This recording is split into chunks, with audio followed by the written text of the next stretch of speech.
Electric bike में लगी आग, बाइक चला रहे व्यक्ति और एक मासूम बच्चे की बाल बाल बची जान। दरअसल आज शनिवार 7 सितंबर 2024 की दोपहर 12:30 बजे के आसपास MH13 DZ 8933 नंबर की इलेक्ट्रिक बाइक लिए अक्षय हलकट्टी अपने बच्चे संग गणपति की मूर्ति लाने के लिए निकले थे कि सोलापुर शहर अशोक चौक स्विमिंग पूल के पास अचानक बाइक में आग लग गई। ये देख पीछे वाले एक शख्स ने कहा कि भाई गाड़ी में आग लगी है, रुक जा। आग लगने की सूचना फायर ब्रिगेड की टीम को मिलते ही मौके पर पहुंच आग पर तो काबू पा लिया है, लेकिन 1.25 लाख की गाड़ी जलकर खाक हो गई। माझं नाव अक्षय जगन्नाथ हलकट्टी।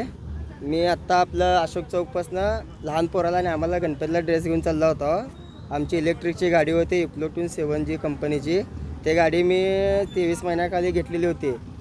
1,10,000 पर्यंत गाडीची प्राइस आहे आणि त्या गाडी आणि ते आज मी जाता तर ते ऑटोमॅटिक आग लागून गाडी पूर्ण खाक झाली आहे आणि त्या गाडीत माझे बी वैयक्तिक 10,000 ते 12,000 रुपये होते गणपती आणि लक्ष्मीसाठी काढून ठेवलेले पैसे।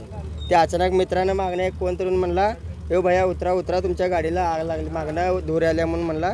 मग थोड्यात आम्ही उतरल्यामुळे 5 मिनिटात पूर्ण गाडीचं आग लागून पूर्ण सापळावणी झालेलं आहे। या गाडीवरती मी, माझा मोठा भाऊ आणि हा बारका होता।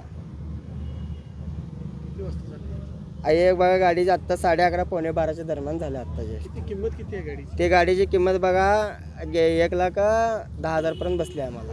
तुम्ही माहिती दिली का? आत्ता कंपनीला कॉल करून सांगितलं तिथल्या मेन डीलरला, तिने म्हणतात ते पूर्ण सापळा दुकानला घेऊन या म्हणून। तरी पण आम्ही म्हणलो तुम्ही इथे ज्या पोलीस चौकीत ते जमा करलेत म्हणून सांगितलं आम्ही आणि आम्हाला इथले सगळे पोलीस चौकीचे सगळे सहकार्य केल्यामुळे आम्हाला जरा बरं वाटलं।